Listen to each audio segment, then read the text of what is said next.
More than 50 drivers of these box cart that are handmade vehicles mounted on four wheels and pushed by human strength and gravity alone competed on Sunday in Cape Town. Along with speed, each team is judged on their final position, creativity and showmanship.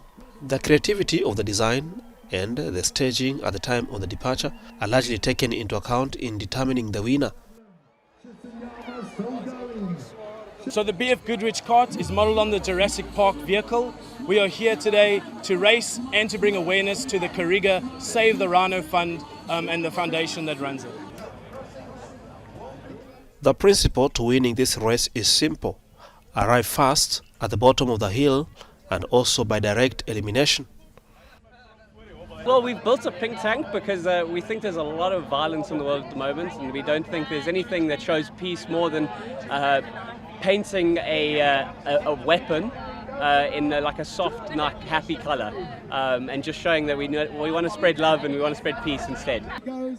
The races have been organized by Red Bull in about 50 countries around the world, but this was the first time in Cape Town, South Africa.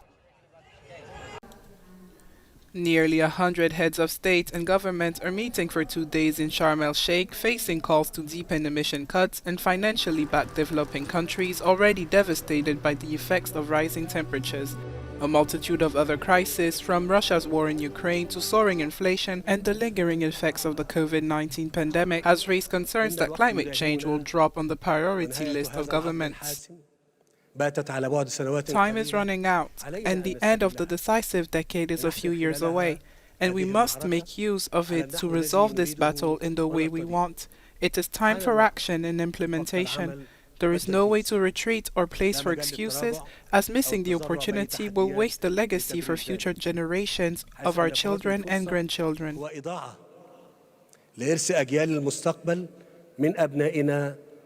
Nations worldwide are coping with increasingly intense natural disasters that have taken thousands of lives this year alone and cost billions of dollars, from devastating floods in Nigeria and Pakistan to droughts in the United States and Africa. To the young generation, when our rivers and lakes are polluted, I don't see justice when big polluters are untouchable.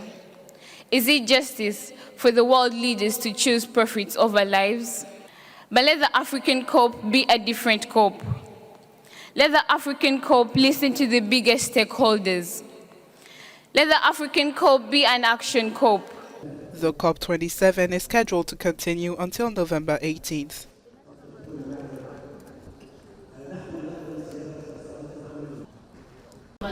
The Kenya Airline Pilots Association was summoned to court on Monday over its ongoing strike after dozens of flight cancellations left thousands of Kenya Airways passengers stranded.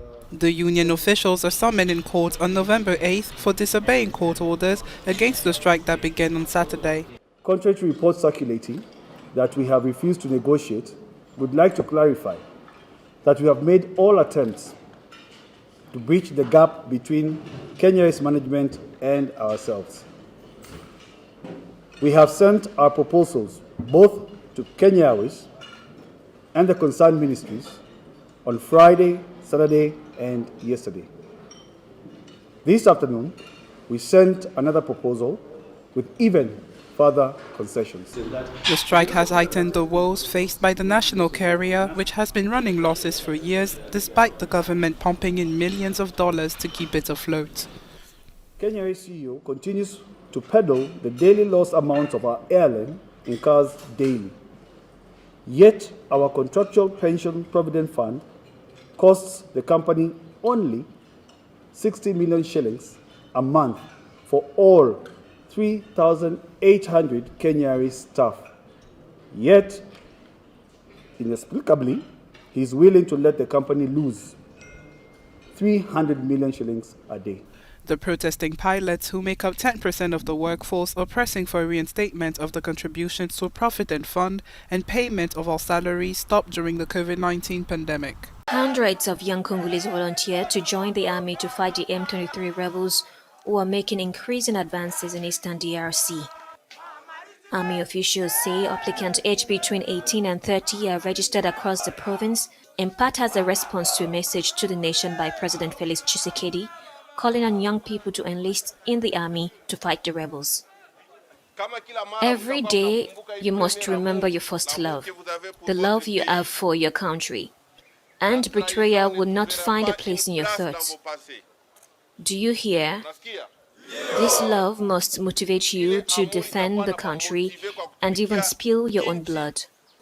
In Goma, precisely in northern Kivu, young men and women attend recruitment drives in the hope of getting the chance to be trained at the military academy and defend their country. We are attacked and continue to be attacked every day. I cannot stand by and watch. Today I'm happy to join the army and I want to fight against the Rwandans. They must not invade our country anymore. A year ago, the group re-emerged after a peace deal saying the government had failed to live up to its decade-long promises. I'm joining the army because my country is suffering a lot. We can't sleep peacefully anymore, and that makes me very angry. Now, this must stop. We will fight and they will be destroyed. Representatives from two countries met over the weekend in Angola, where they agreed to maintain dialogue. Other peace talks are expected to resume in Kenya next week.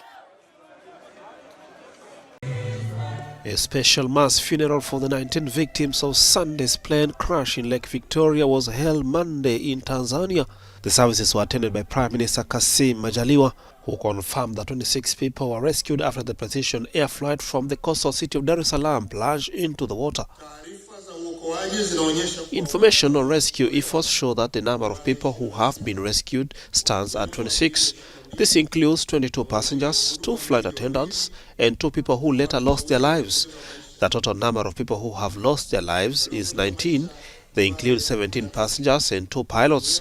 However, 2 locals who were present at the scene of the incident were injured but were rushed to hospital where they are recuperating. They have been counted among the 26 people who were rescued. Ambako na wao wanaendelea vizuri na hao ndio wanaohesabiwa kwenye kundi la watu 26 waliookolewa. Preliminary report from the police indicate that the aircraft was flying at about 100 meters when encountered problems and bad weather.